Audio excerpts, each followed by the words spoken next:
Hey guys, what's up? It is Ripe again, back with more revenge stories. If you haven't already, please don't forget to check out my Patreon at patreon.com/ripeyoutube for exclusive Reddit content. Without any further ado, let's dive right into the stories. And the first one is titled, "It appears we are at an impasse." I love my husband, I really do, but he's a downright slob. He leaves his socks, clothing, shoes, dishes, etc. everywhere, and I have to clean up after him.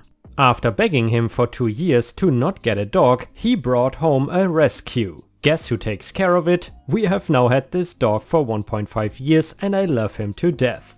Anywho, we decided I do all housework, he vacuums. I've begged him for months to pick his crap up, but he refuses. So the dog got spoiled. Every day I give the dog a bone or a squeak toy for him to annihilate in the living room, on the carpet. It has been 3 weeks of this. And let me tell you, that Amstaff tears up crap like no other. Cotton confetti and bone fragments everywhere. The carpet looks like a fluffy cloud, and if you're lucky, you will scream in excitement when you step on some random stuff hidden underneath that this dog has gracefully destroyed. The husband finally looked me dead in the face, pissed as all hell, and says, "You know I have to clean this, right?" I laughed and said, "Well, I have to clean all of your stuff too, so I'm just distributing unnecessary messes evenly so we can both waste our time together." It has been a week and he's finally cleaning up his stuff. F you, sir. You know guys, I gotta say, I think it is very important in a relationship, especially if you are both working, to divide up the housework, and it is definitely not alright if one person does everything. How is it handled in your household? Let us know in the comments. And the next one is titled, "Teacher would not let me use the restroom, I got her suspended." The title explains it all. To preface, I have Crohn's disease and ulcerative colitis. This qualifies me as disabled, and so starting when I first got sick in high school, I was required accommodations by state law. Being disabled was hard and pretty complicated, since after being diagnosed with IBD, I started getting various other health issues ranging from kidney issues to neurological issues to fibromyalgia. My school was very reasonable, and even after missing 3 months when I was first diagnosed, I still got all of my credits. The following year I was doing alright. Then second semester one of my teachers left and the new one was a complete monster. She refused to teach with the textbook and used Wikipedia instead. Wouldn't give us any text or practice for the AP exam we were due to take. I was very frustrated and felt unprepared. She absolutely loathed me since I had a little pink pass that allowed me to take my medicine class and go to the nurse as needed and have unlimited restroom breaks. She thought I was a disruption. I would do my best to wait until she was done talking, unless I was in too much pain, but she would always roll her eyes and groan at me. One day, I had just gotten in from a doctor's appointment and rushed into her class. I asked to go to the restroom and said I would be right back. She said no. Well, asking is just a formality. All of the teachers get emails about the disabled students and know about their accommodations. So I told her, "I need to get to the restroom. I'm going." As I left, she groaned something about me always wasting class time and faking it. I picked up my stuff and took it with me. I went to the restroom. And then I went downstairs to my dean's office. I signed in, and when he came out to get me, I told him about her attitude and how she refused to let me use my accommodations, so I came here. I simply told him that they should let her know that she's required to let me leave the class for a reason, and I have medical paperwork to back that up. He apologized profusely and called the teacher. He told her that he was sending a substitute to her room and he wanted to speak with her. Then he called for a substitute teacher on his walkie-talkie. She arrived at his office looking very displeased, to say the least. He sent me out of the room and I waited in the lobby for I think 20 minutes. Once she left, he had her stop at the desk to fill out some paperwork. He brought me back into the office to fill out paperwork too about what had happened. A few other students who heard what had happened came in as witnesses, and after that she was gone for 3 weeks. To my knowledge, she was suspended because she opened them up to a potential lawsuit. Blatantly denying a disabled student their accommodations is against the law here, and the school did not tolerate it one bit. I will admit, I do feel a little bad, but I don't take any crap when it comes to my body and my diseases. And guys, if you have watched until here, please don't forget to post some star emojis in the comments and also like the video if you want to support me. Thank you very much in advance. And the next one is an epic revenge story, and it is titled "Try to extort, harass and ruin me? I will make sure you are rightfully convicted of disability fraud." I lived in an illegal rental in a place you would call a landlord's market. There was a housing shortage, and although I had a great job, no credit problems, no background issues, it was impossible to rent somewhere affordable because of my dog. I eventually found a great place, but it came with a nutty landlord. She lived on the property. I'm not a choosing beggar, however, so I take it. For 12 months I endured the landlord's violation of my rights, taking deposits she should not have, micromanaging my personal life and my guests, and it is pretty awful. She's always high on painkillers with tiny pin needle pupils, telling me weird crap and trapping me in conversation I would rather not hear. Faced with homelessness, I take the trampling of my rights and privacy. She made me miserable. After a year I had enough. She crossed the line when she had my boyfriend removed by the police when I was at work one day. He had been staying around 48 hours. I was gone for 2 weeks at home and had arrived back to my rental 48 hours before this. No one was in my rental while I was gone. On top of tossing my boyfriend out, she delivered a bill for his rent and utilities for staying the past 2 weeks that I was gone. No one was in my house. She already bullied me. I guess she thought she could extort me. She created fake court paperwork to intimidate me. The bills I receive from her are insane. They are not the writings of a lucid human. She gets all sort of details wrong and makes personal statements that are inappropriate. The place was empty and I was gone, but she wrote a bill and insisted I pay for his tenancy. This is when crap hit the fan. I finally stand my ground. Extortion is the limit. Everything is falsified. I think it was the Vicodin talking and making her brave. As an aside, that will be super relevant later, her employer had an open fraud case against her. She told me early in my tenancy because she dared them to come after her. Perhaps she should not have dared so hard. After the fake tenancy debacle, shit gets real. I take off work to read up on my rights and protect my dog and stuff, and she starts harassing me. Specifically, she did these things over the course of a few days. First, she called from a blocked number and asked for a call girl. Second, called my work as a new landlord seeking a reference and told them that I was partying while I was not at work. And third, came into my yard at 11 at night, stomped up on my porch to scare me, and then walked out of the yard saying it was a free country when asked what the hell she was doing.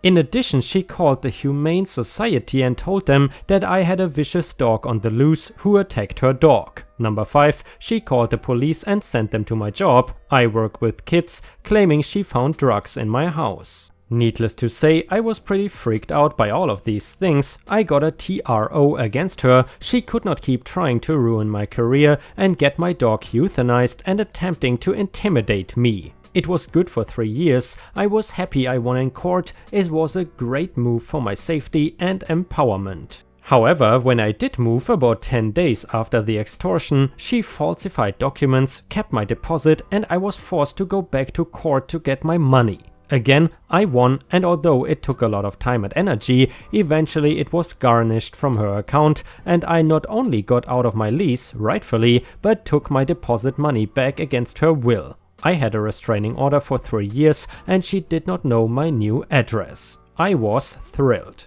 The torment she put me through was unbelievable, so let's cut to the revenge. Remember that fraud case she boasted about? Well, it came back to bite her. The landlord boldly did construction, high as a kite on Vicodin, while collecting disability because she was wheelchair bound. See the issue here?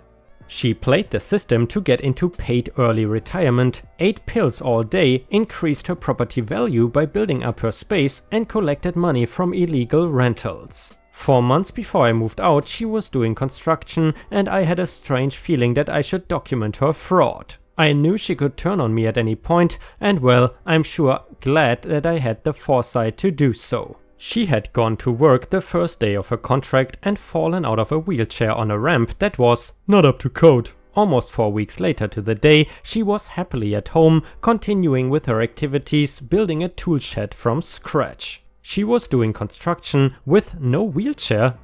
She was bold and figured she could never get caught. She was doing all sorts of physical activity. I decided to film her and made sure the date was noted. I also took pictures. Some part of me just knew that I should document what I was seeing because she was an awful human who was leeching off the system. She worked in education and she could not be fired. Her position was tenured and she was holding her spot while on medical leave for over 4 years. They legally could not hire a new teacher, substitutes poured in and out of her classroom, hundreds of children missed out on a legitimate education because she held her spot. She was scum. I worked in a similar field, so I knew what damage she was doing with her actions. Back to the eviction/TRO event, shortly after moving out, when the restraining order was in effect, I went to her employer and offered evidence in his fraud case. It was a serious state-led fraud case against her.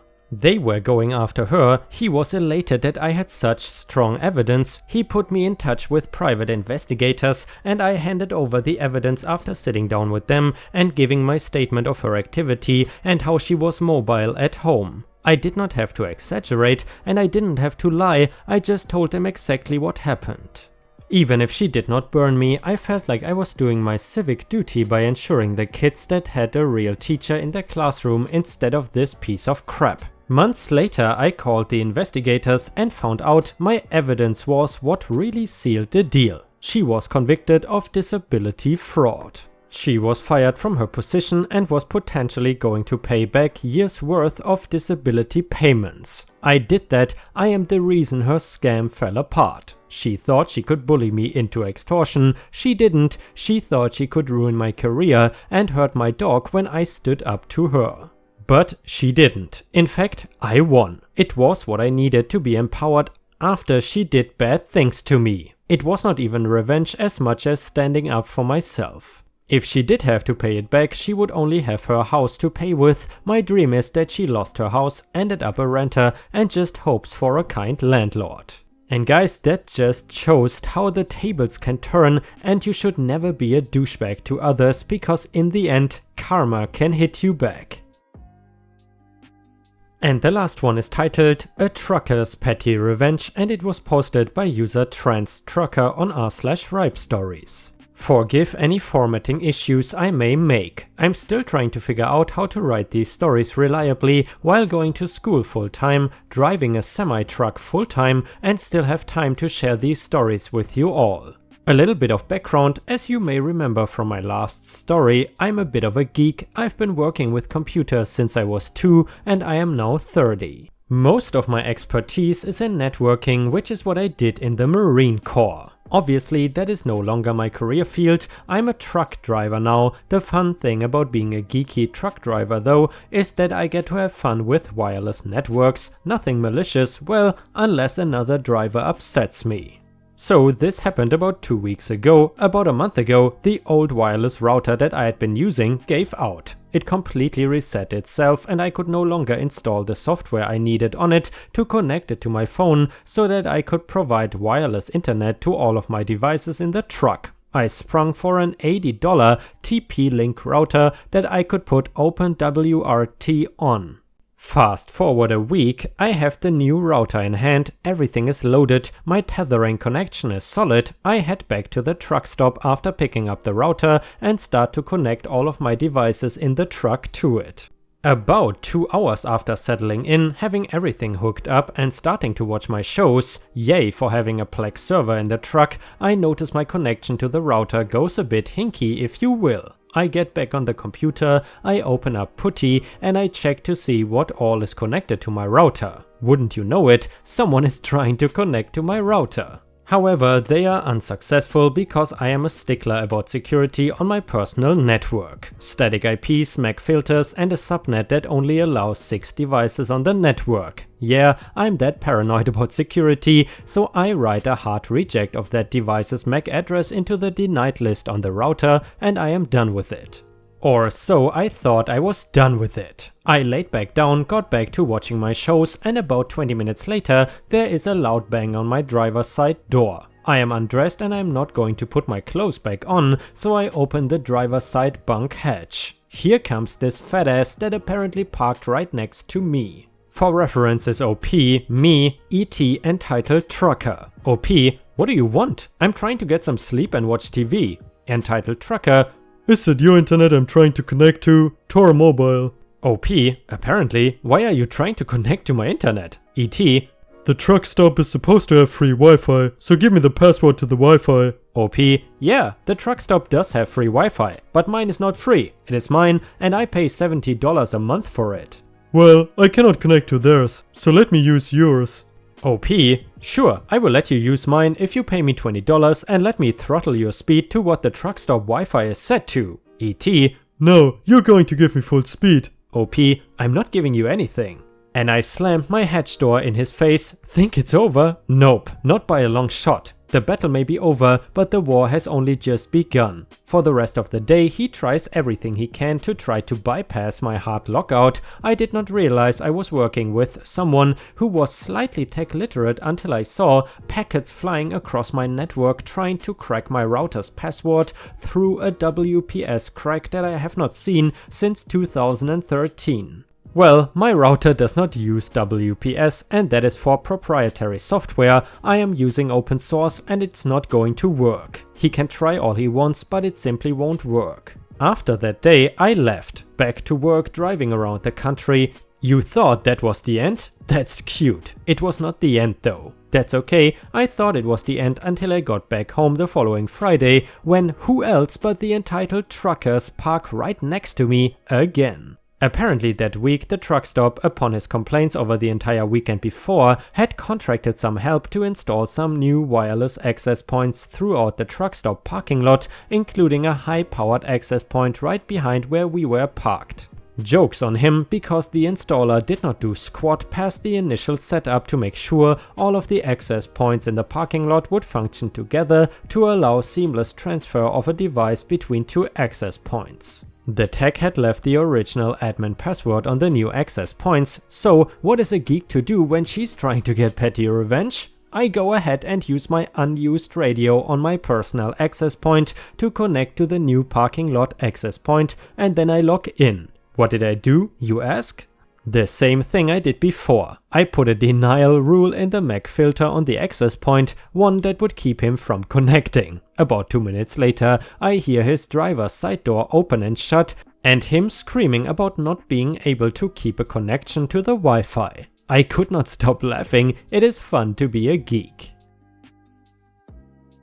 And guys, unfortunately we have already reached the end of the video. I hope you enjoyed today's stories, and if you haven't already, please also go to patreon.com/ripeyoutube, where I upload exclusive Reddit videos starting at just $3 a month. This is a great way to support me in case you are interested, and the chance for me to become independent from YouTube revenue.